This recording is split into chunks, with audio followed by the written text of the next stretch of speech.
Thank you. Recording in progress. Thank you. Hi, everybody. Welcome to the CTIPP CAN call for this month.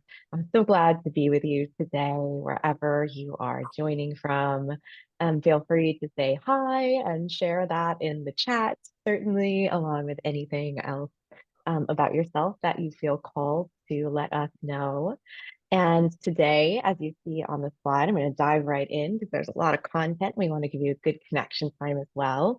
We're talking about trauma-informed workplaces and the importance of workforce well-being and what you can expect to hear a bit about underneath that general umbrella of trauma-informed workplaces.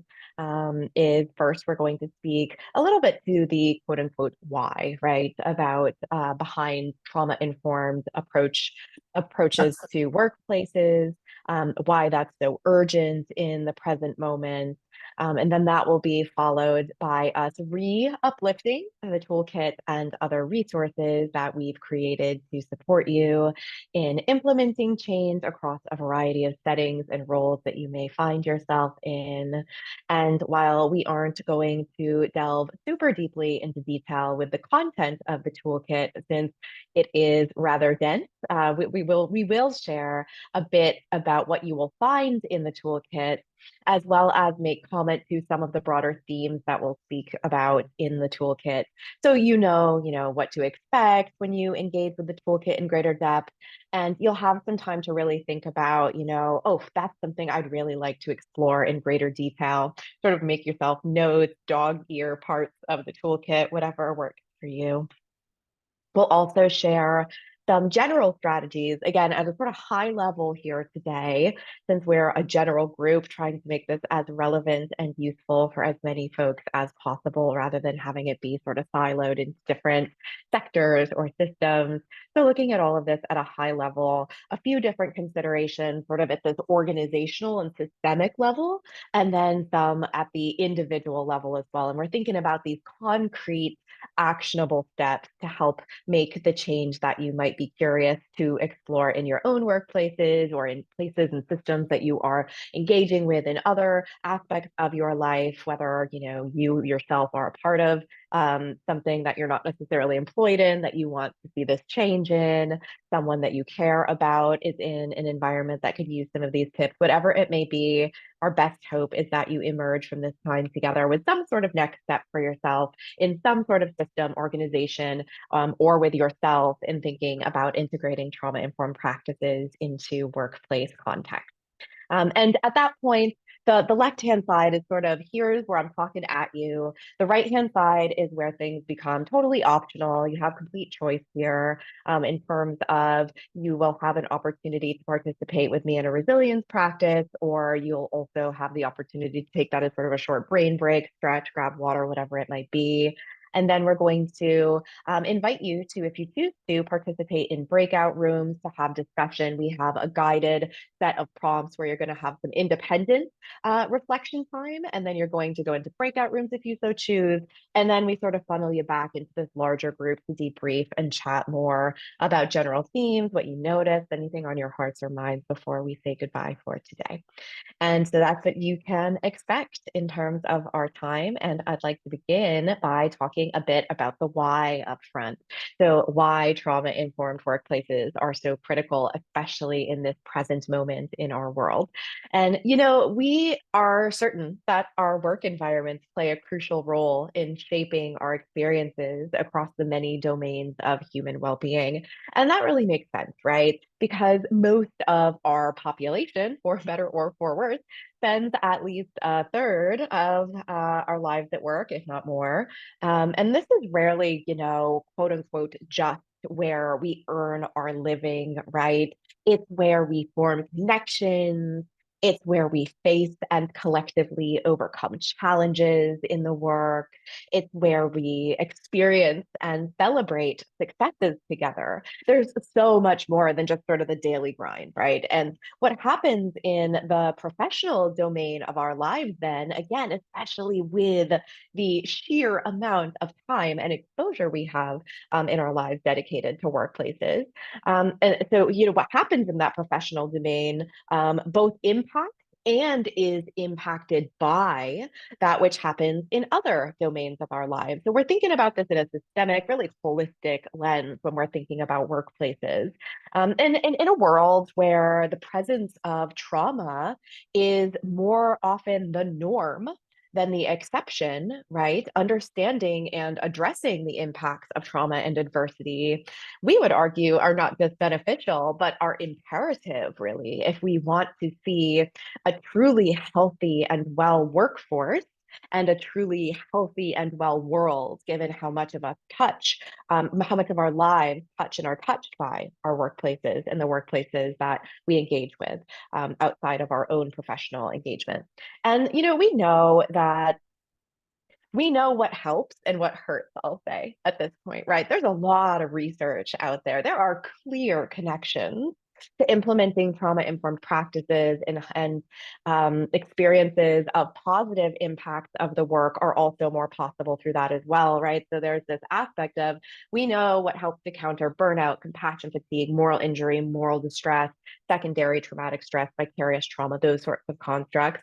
And we also know what helps things like vicarious post-traumatic growth, compassion satisfaction, moral resiliency, and moral courage. We know what helps those things emerge. And so that's a lot of what's explored in this toolkit. Again, both always that both and approach, where here are individual actions that you can take because every individual action we take matters. And also the onus cannot be on individuals, which I'll say more about soon too. It needs to be on our systems, institutions, organizations to really create the context and conditions for us as individuals to act in alignment with the trauma-informed principles. So there really is a compelling case for all of us, no matter what role we play in our workplaces, no matter what sort of quote unquote stratified title we have and status or power we have.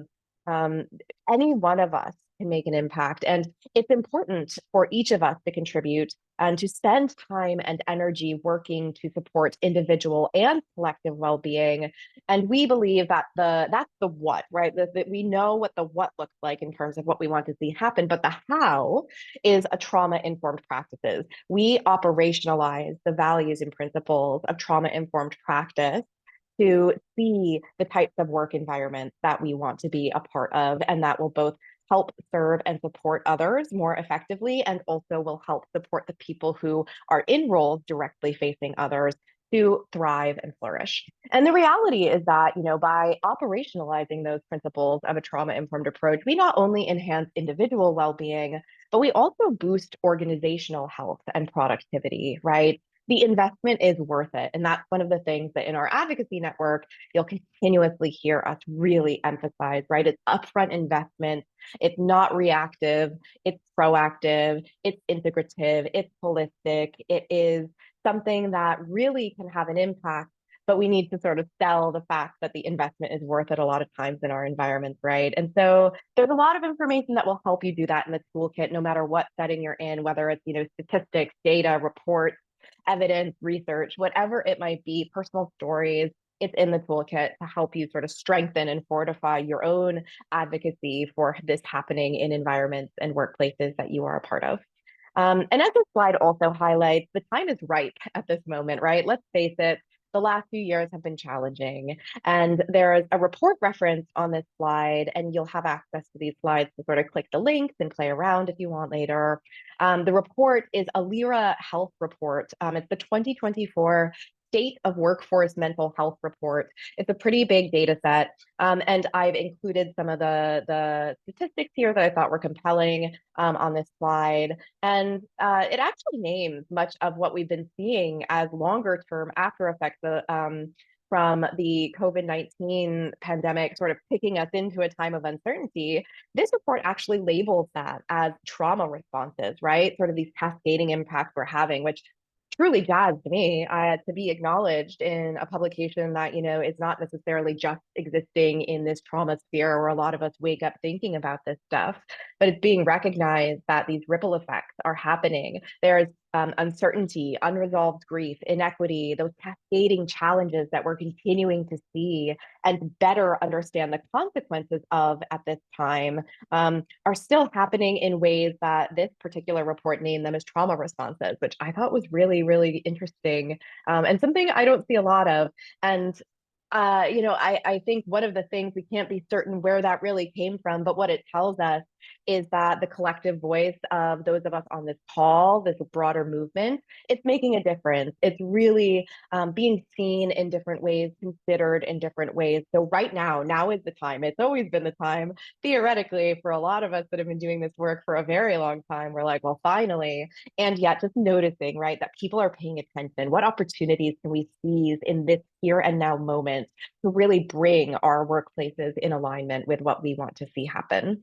And there's a quote in this report from Dr. Alethea Vara. Sorry, I have to look at my notes here. And that says that the full impact of delayed trauma after a global pandemic doesn't always present immediately in its full intensity. It's only later, often when the immediate threat has subsided, in that the cumulative toll of sustained stress and uncertainty begins to manifest in more complex conditions like chronic depression, substance use disorder, and suicidal thoughts. So again, this is being recognized, right, as a trauma response outside of the circles like this, and that we're already talking about trauma and resiliency in neuroscience, and that's really meaningful. And so the workforce numbers from this report reflect that this is really an important moment as well, really thinking about supporting well-being through trauma-informed practices now, through reducing that re-traumatization that we're seeing by operationalizing, again, those core principles of a trauma-informed approach to, at the very least, not make things worse when people come to work. And they've been getting worse, right? The number of employees experiencing severe mental health conditions has more than doubled since 2021, according to this workforce report. That really was something that was deeply striking to me because, as you see on this slide, and it's something that we mentioned in our 2023 presentation on this as well, the mental health conditions that people are being impacted by at work were already steadily increasing up to that point. And since 2019, they have really significantly, they've more than doubled, right? They've significantly increased. And then even just from the last year, they have doubled. So just really noticing these statistics, 2 years, 2021. So this report was done at the end of 2023. And so we speak to a variety of those types of reasons, right? Like we see in this data that something is needed. Things are not working as we believe they ought to. We know what's possible. And so we speak to a variety of other reasons behind the why in the toolkit as well. Again, because we know that you all are in different environments, you have the opportunity as experts of your own settings to pick and choose the pieces of evidence, statistics, data that feel compelling to you, the solutions and strategies that fit the settings and strengths and gifts and challenges and barriers and resource access of the settings that you work in. And, this was just published last month in March. So again, it's 2024. It looks at the last couple years. So it's really contemporary data that if you are somebody who is interested in the research and wants to use that to bolster your argument for implementing trauma-informed change, I think it's a really great resource to do that. And I'm really trying to emphasize here that that is in the slide because it's something that is not in our toolkit, because our toolkit, it didn't come out in the time that our toolkit existed. So let's move into sharing what's in that toolkit at the high level, beginning with, you can download this on the CTIPP website. I'm sure Laura, Jesse, Antron, someone's putting this in the chat right now. And this is something that we released last year, to the point of, this new resource being, oh, this is some new statistics that really strengthen some of the arguments that we've made here. And we hope you find that the concepts and ideas are evergreen through, we continue to get this new data, and that is one of those pieces that you'll want to update and that we will probably eventually continue to sort of iterate and update on in the future. Right now, though, it's still pretty fresh. And so things are still evolving rapidly day by day, right? So this toolkit that we co-created among our team members has a lot of ideas that even with the change are usually something that, even if the statistics shift, this is something to think about. This is something that's a really challenging, seemingly intractable issue in workplaces. And there is support, there's ideas, contributions from the folks you see listed on this slide, to whom we want to just take an intentional moment to extend our acknowledgement and deep gratitude for their partnership and support. You're just going to find a variety of things that we are hopeful, that will be useful to just about anybody, no matter what workplace you are in. And I also want to mention that there's a fabulous companion podcast with Sandy Bloom on trauma-informed workplaces. And we're also planning on hopefully getting together soon to work on recording another episode of our podcast, Transform Trauma Podcast. That's the CTIPP podcast. With all of us. And when I say all of us, I mean the four of us who work at this organization, just chatting, about what we've noticed about operationalizing some of the concepts in this toolkit within our own organization soon, getting really radically honest about some of the pain points, some of the ways that, each iteration of our hiring cycle gets stronger and better and more aligned with the model of a trauma-informed approach. So we're hoping to share some insights with you on that soon. Be on the lookout for that conversation. And the Sandy Bloom one is absolutely wonderful. She is such an asset and a resource, and she has some really beautiful ways of thinking about the importance of trauma-informed workplaces, as well as some concrete suggestions for what to think about and what kind of skills to hone to be able to implement this in your own settings. Some of the things that I think are important to acknowledge upfront to you before you explore the toolkit yourself to consider what spearheading change might look like in your setting. The first thing I would want you to know is that this toolkit is for everyone, everywhere.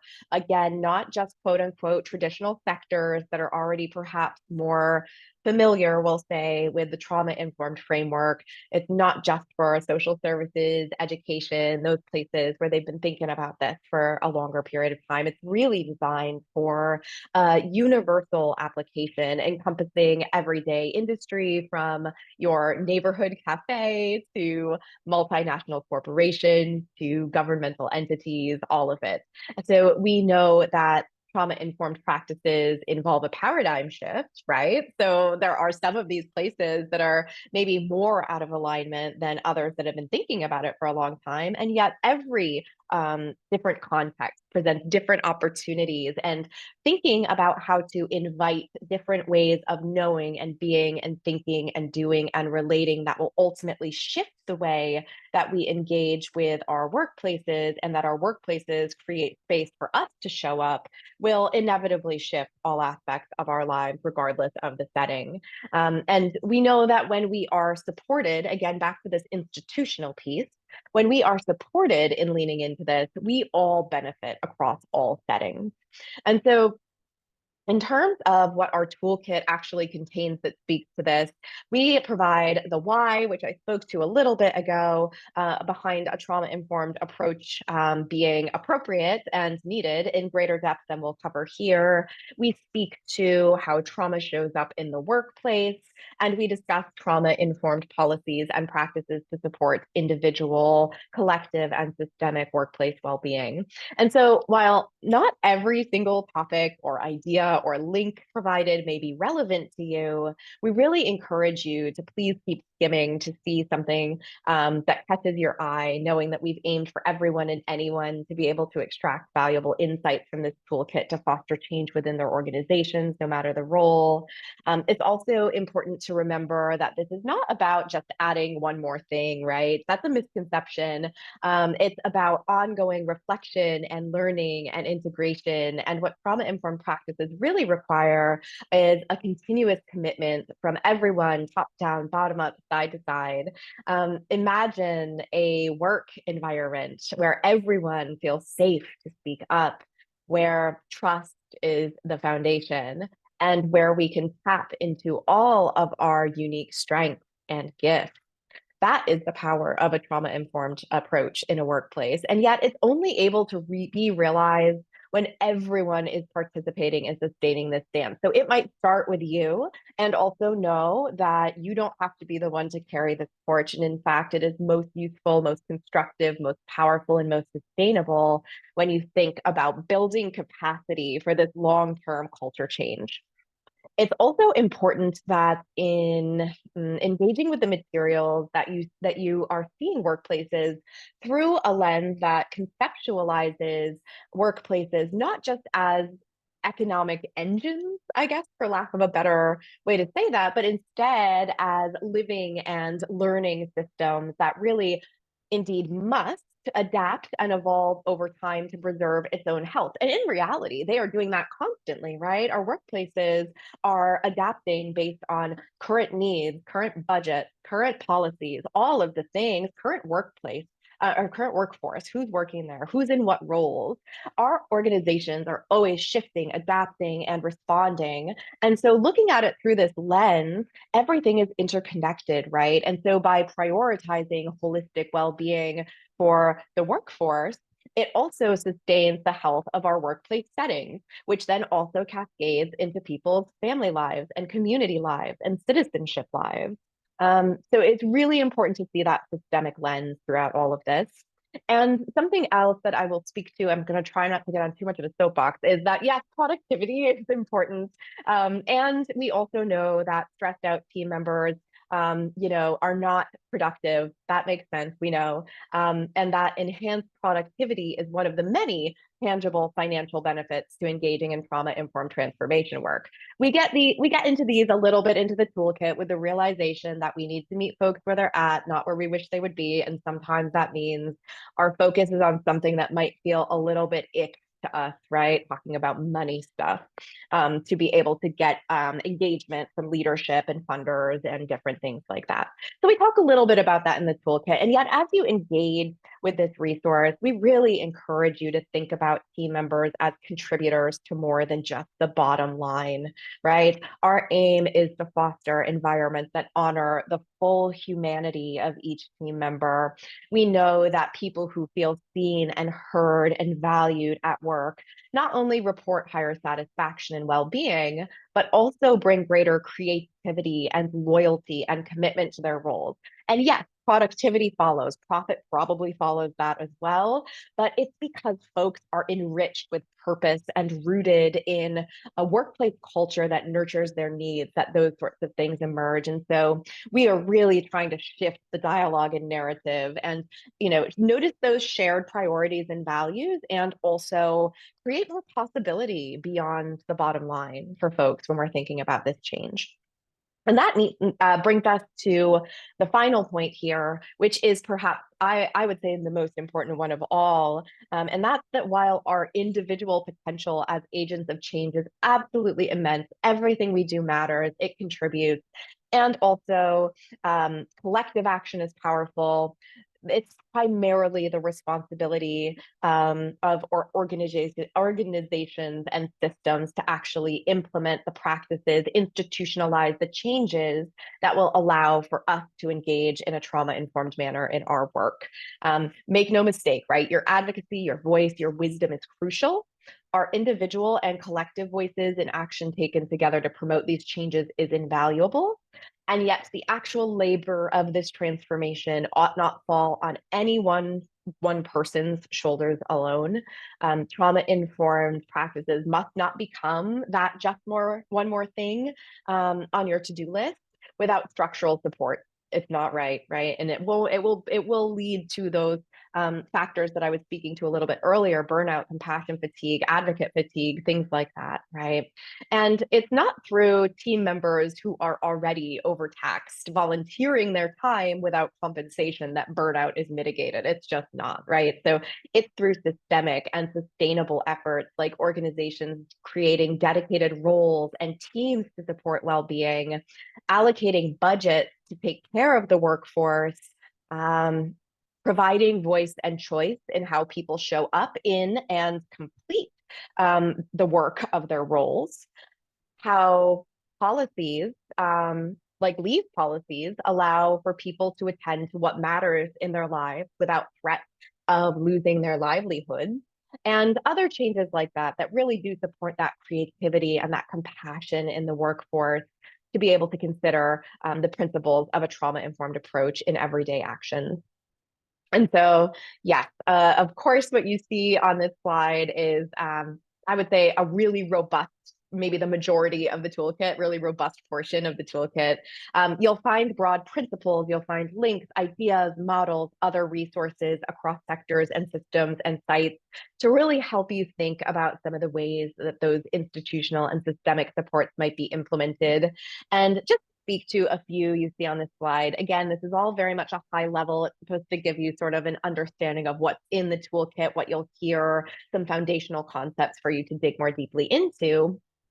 Um, Consider dedicated support, which might mean something like appointing a paid chief wellness officer or a director of workforce resiliency, some sort of title like that. A dedicated team of trauma-informed implementation specialists whose sole focus is to develop and maintain the organization's strategies to support well-being through a trauma-informed lens. Leveraging what is working, so anchoring in a solution-focused perspective, for instance, if a particular department has a successful, let's say, peer support program for workers, that team members refer to as being useful for them. They've reported this is something that was really an asset to us in times of stress, challenge, and change. An organization might explore how this type of program can be expanded across the entire organization, right? So building upon what's working, leveraging what's working. Building more trust and transparency is another one of those really broad topics with many possibilities, yet some starting ideas are things like maintaining open channels of communication regarding organizational policies, changes, and decision-making processes.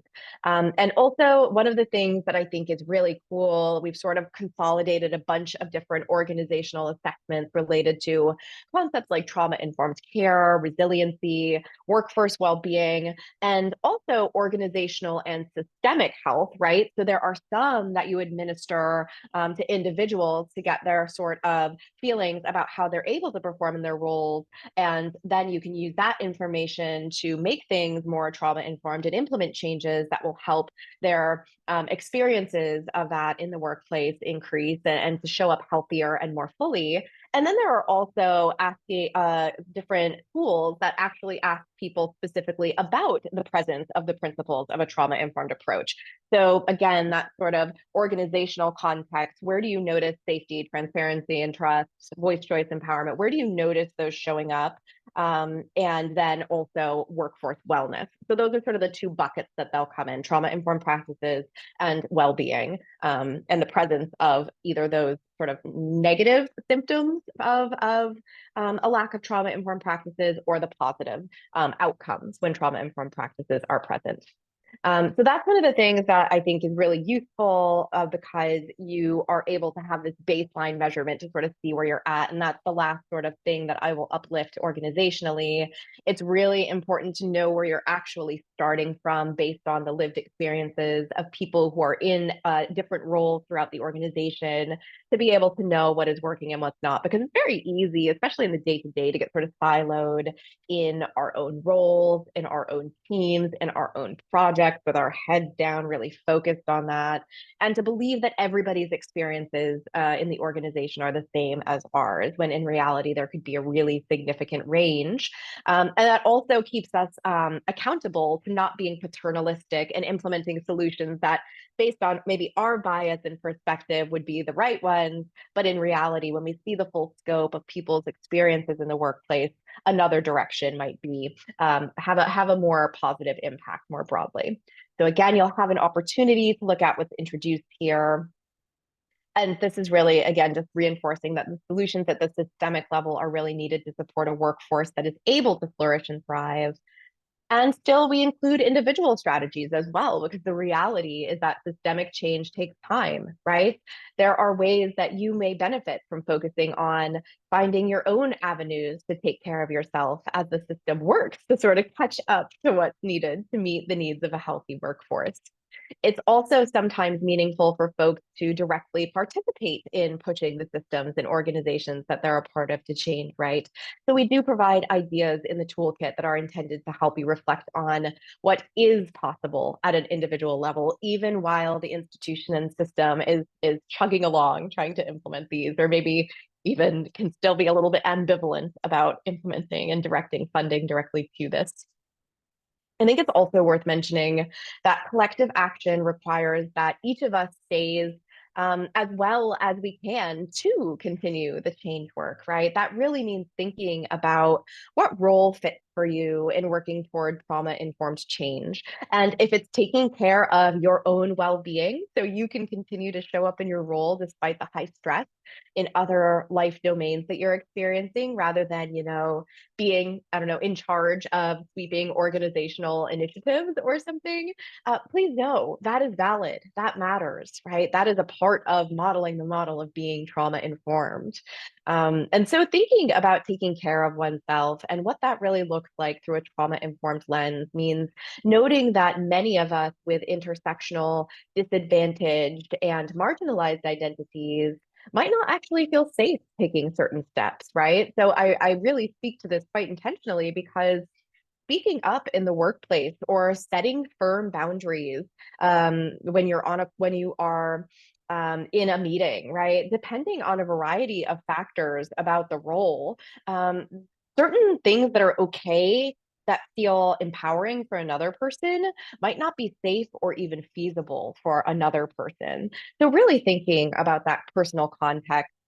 I think it's also really important to name that not everyone is in a position to be a vocal advocate in general, right? Some of us are in precarious situations because of our identities or how we've metabolized our lived experiences, where our livelihoods sort of really require us to stay under the radar.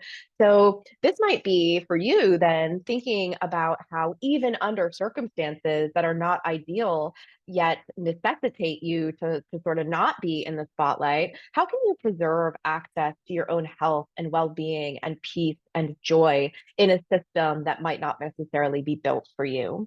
It may also mean supporting advocacy efforts quietly and finding allies who can speak up where you cannot, right? So perhaps having private conversations with trusted colleagues who have the capacity and security and safety and privilege to lead change more outwardly.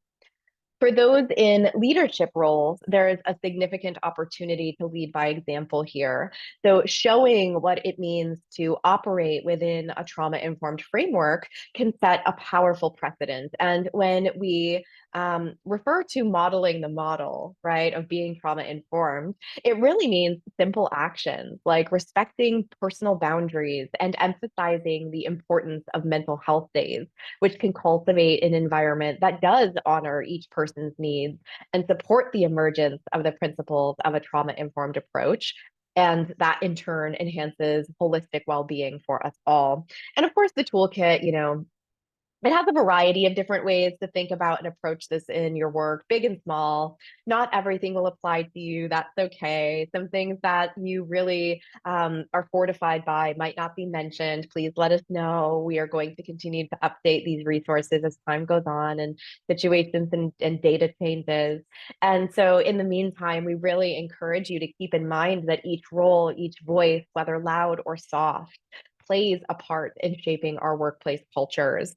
And to truth be told, if you really took a step back and examined this really intentionally, my guess would be each of you is already influencing the spaces around you in ways that reflect your own understanding of a trauma informed approach. And you're probably already engaging in trauma informed caring toward your team members that you can continue to build on. And then that's another best hope of this toolkit as well, right? Really noticing what's already working and seeing that, oh, I don't actually have to like change every single thing that I'm doing or believe in. There are some places that I'm already doing that, and I can sort of integrate and take steps that fit for me and choose the parts that feel most accessible to me right now and think about my longer term ways of integrating more of those principles into my ways of being.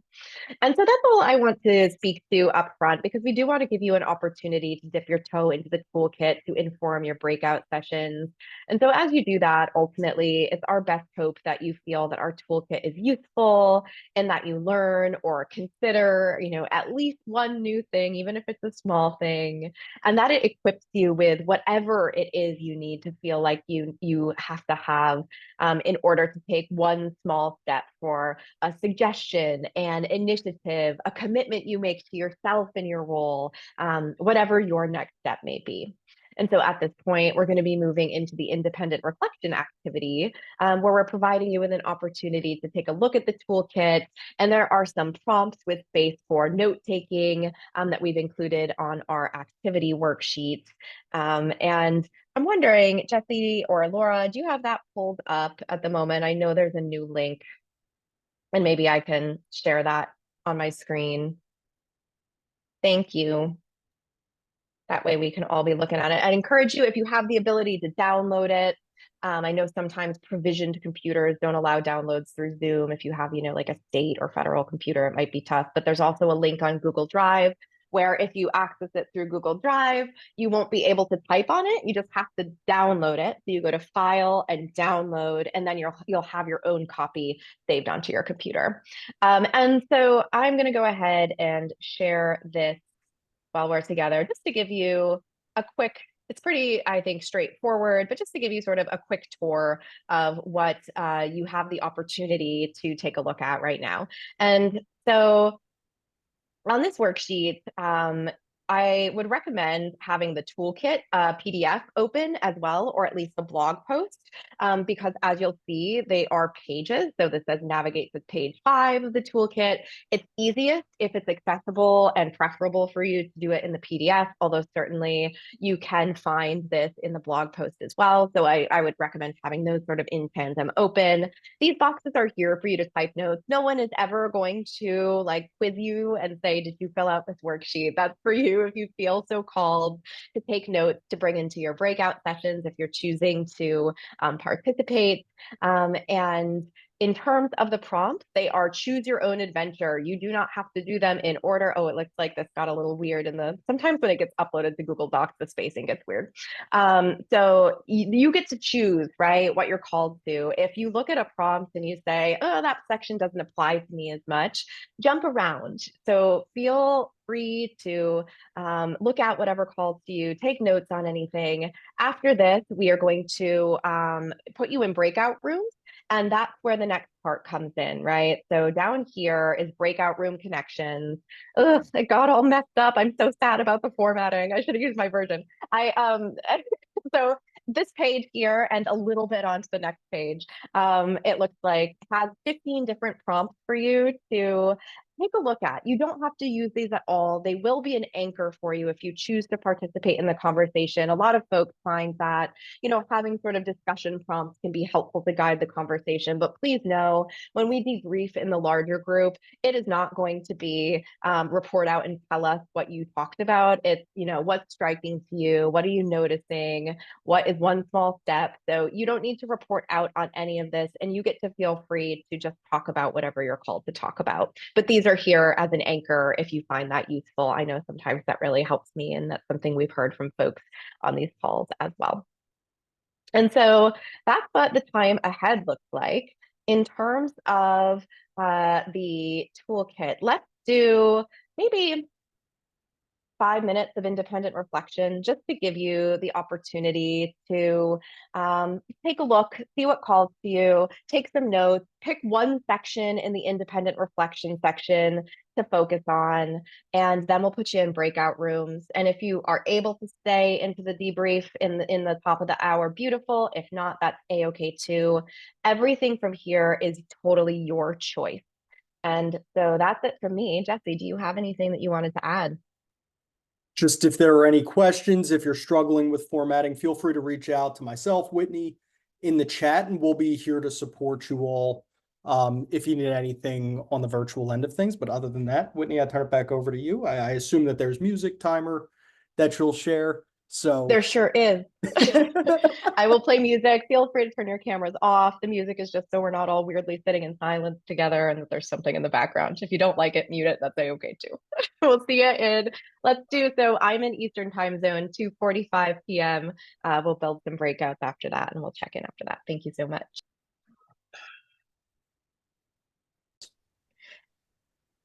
And we just want to open the floor for a few moments. Again, whenever you need to hop off the call, please you take this opportunity to do whatever you need to do. But if you're able to hang out and you're interested and willing to share, I'm just going to mute myself and sort of open up the floor. And the general questions are, what are you noticing? What are you thinking about? Do you have any next steps? Did anyone sort of spark new thinking in your mind? Anything you want to share?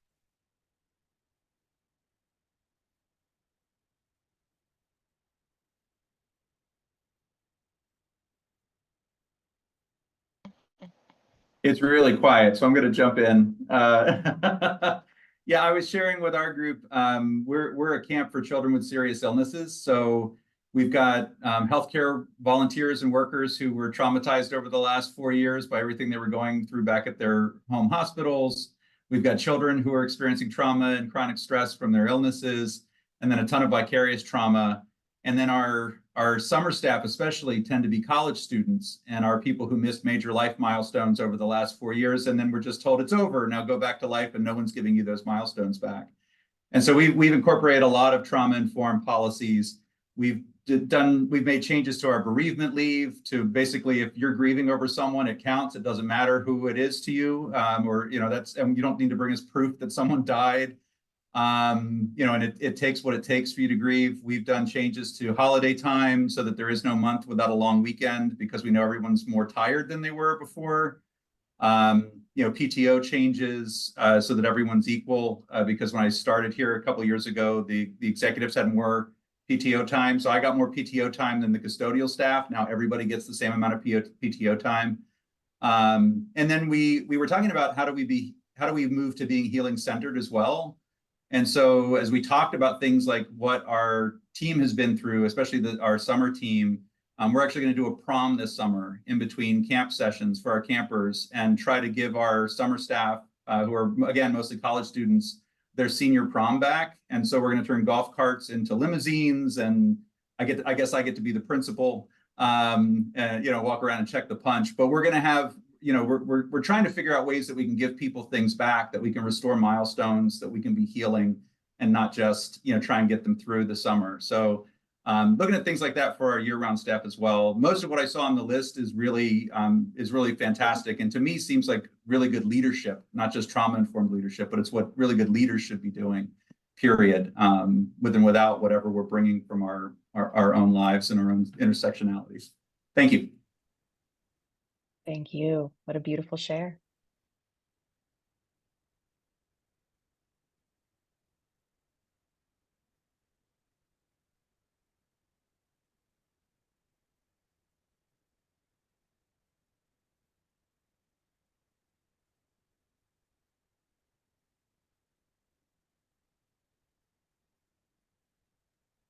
Anyone have anything else they want to share before we close for today? Whitney, if I can read quickly a question that was put into the chat. Oh, This sure. would be Thank you. for everyone, I'm if not good other at folks want to monitoring. respond in the chat as well, but what experience do you have thinking about how the organizational strategies apply for 1,000 or 100 or 10-person workplaces? What recommendations do you have to scale these organizational strategies for different sized workplaces? How about different cultures? Oh, great questions. Yeah, so I mean, when I wear a different hat, in addition to just consolidating research for different structures, different sizes, I work in systems of care that are significantly larger than 1,000, and also, very small workplaces. Again, we do this in our workplace of 4. And what I can tell you is that because this is a paradigm shift, it is going to look different depending on culture. It is going to look different contextually depending on the amount of people, but I've seen it happen in different systems and different sizes. And what I'll tell you also is that we've been in systems of care. The longest one that I personally have been working with is for 5 years, right? And it's several thousand people in a healthcare system in New York, community-based healthcare system. So like one-stop shops for behavioral health for people who usually are significantly disadvantaged and marginalized in our society.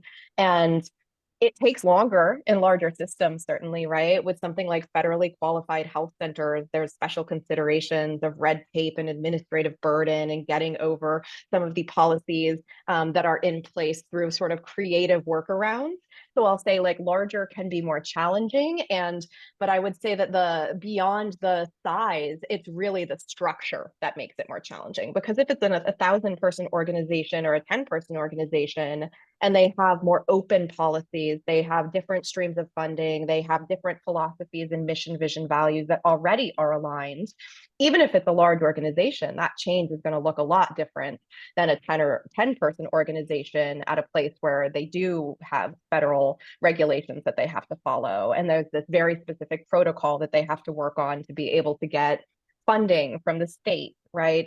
So I would say beyond the size, it's actually the structure and context that really is the thing that determines the way that you would implement different things. Although we could talk about that for probably another hour.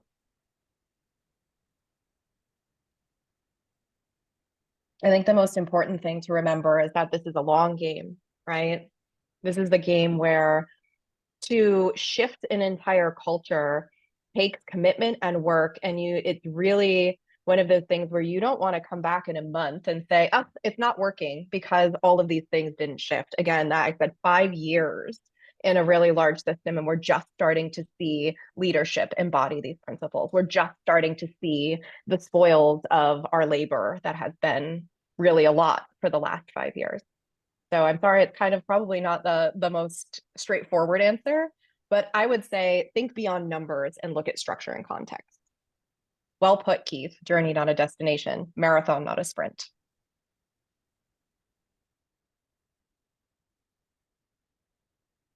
Can you repeat what you just said? Think beyond numbers?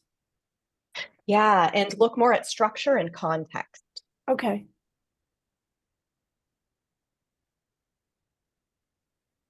Thank you. My pleasure.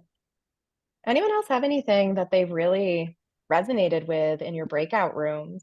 Dan, your share was so lovely. It's really beautiful to see that you know what works in terms of the neuroscience, right? You're paying attention to the things that we know, and you're still implementing it in really creative ways. You're doing it in ways that it sounds like really integrate that sort of place of I'm modeling the model, I'm participating in all of this. It's not, to your point with leadership, right? It's not hands off. It's not you all handle this. It's like I'm going to be the principal and I have helped create this, co-create this, and I've allowed everybody to have a role in that. And that's the other thing, right? Empowerment, voice, and choice. What I heard and what you shared, Dan, is that everybody had a say and a role in being able to equalize some of these experiences.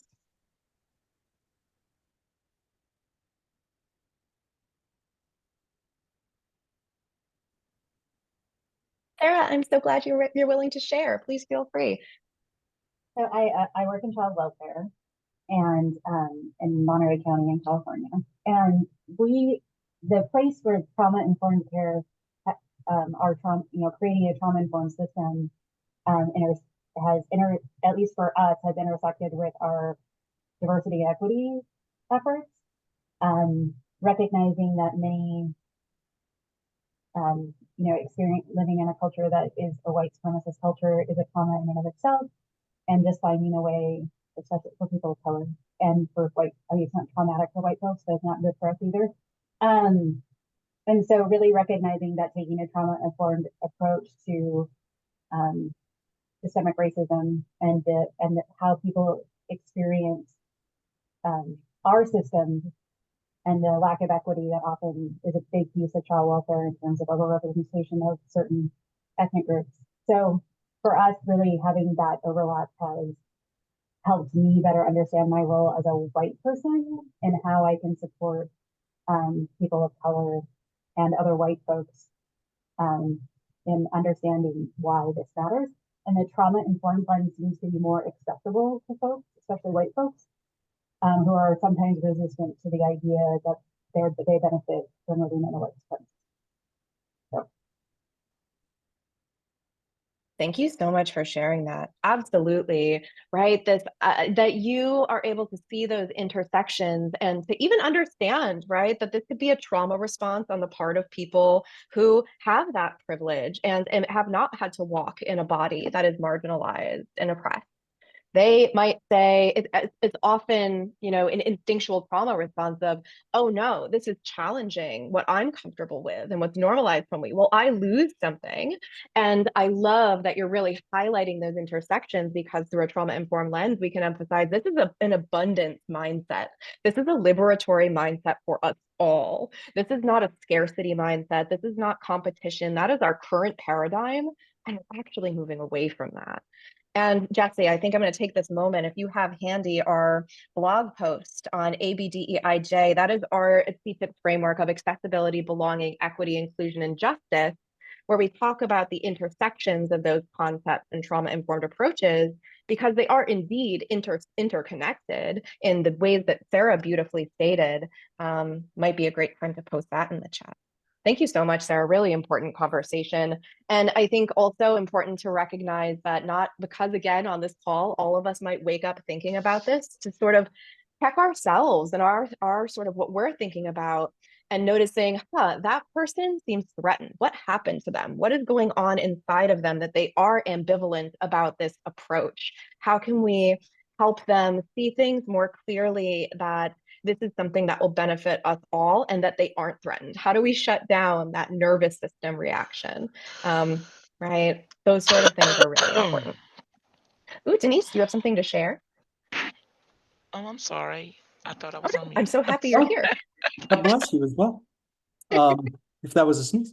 The one other thing, Whitney, if I can mention very quickly on Please do. the child and family strengthening systems front, is just to let folks know, quick shameless plug, that our CTIPP CAN call next month is going to be about structural racism within child and family strengthening systems, as well as the I'll call it economic inefficiencies of the system as a framework for advocates who are working. We know that there is so many transformation efforts going on, but hopefully that provides a really good advocacy framework.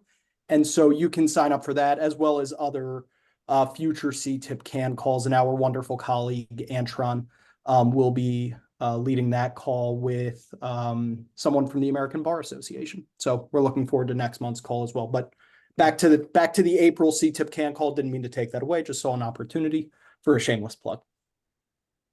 I would say that was additive and not taking away. And Sarah, I see in the comments you mentioned conflict resolution. Absolutely. I think like de-escalation, conflict resolution, and drawing from restorative practices can be really powerful as well. Things like co-creating community agreements when you're going to have really challenging discussions about really important topics, so people feel safe and as if they can show up and participate. Helping people understand ways to self-regulate, so then they can co-regulate when conflict comes up and be more constructive. Those sorts of skills are deeply important in this work. Harry, I see that you're unmuted. Do you have something you'd like to share? Oh, it was an accident, but I will say that I love the sound of all of this, and that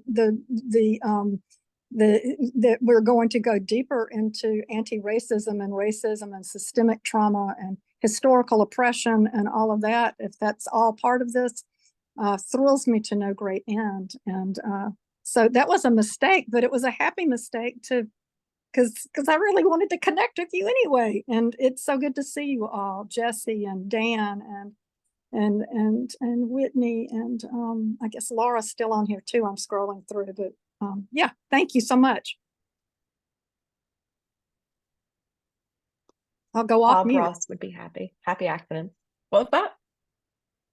Go ahead, Renee. Oh, I didn't mean to.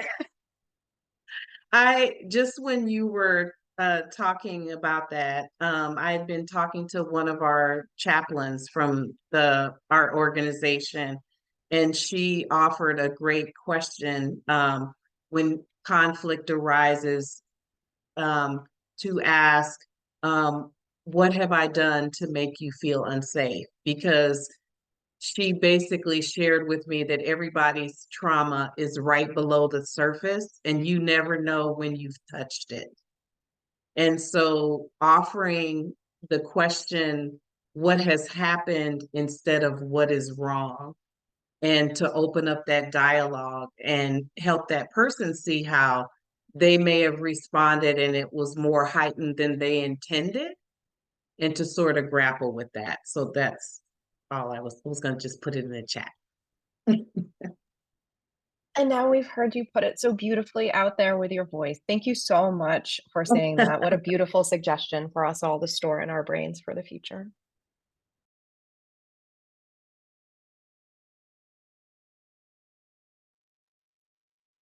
Yeah, go ahead, Carrie. You know, that reminds me so much of the wonderful two things. First, just the importance of psychological safety.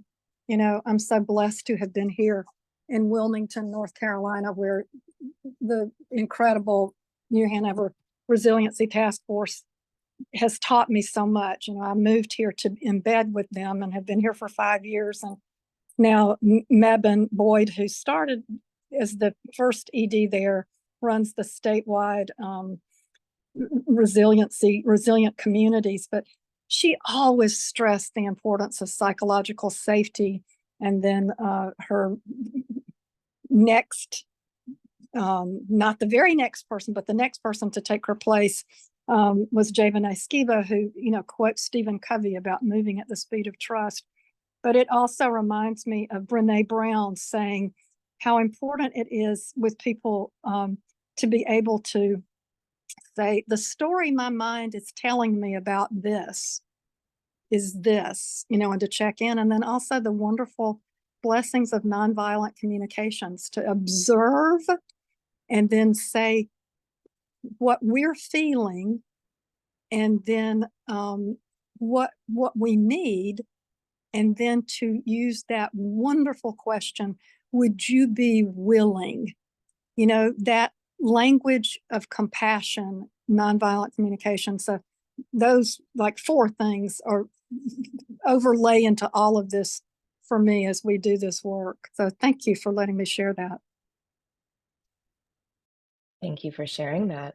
I think what you did is you have really uplifted the importance of skills, right? To be able to enliven these values. What sort of skills fit for me to be able to show up in a way that allows me to embody safety, trustworthiness, and transparency, empowerment, voice choice?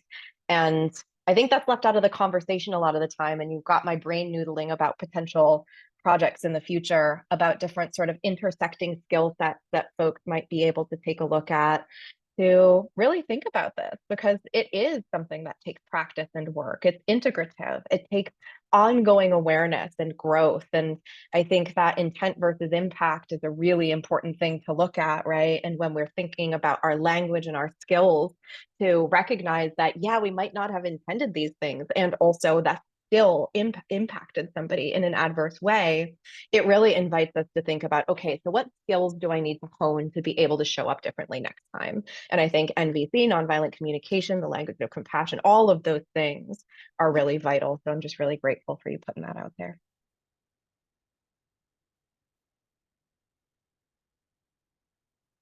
Anything else on anyone's heart or mind that they want to share before we part ways today? It's been a great conversation.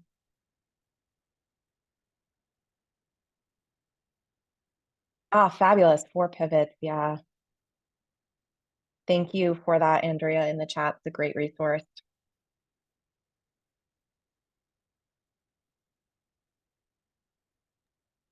I just wanted to say that I'm evangelical on the subject of conflict resolution skills. I'm a lawyer by training, but I've spent the last 15 years mediating and teaching mediation, facilitated mediation, which fundamentally believes that people have their own best solutions to their problems.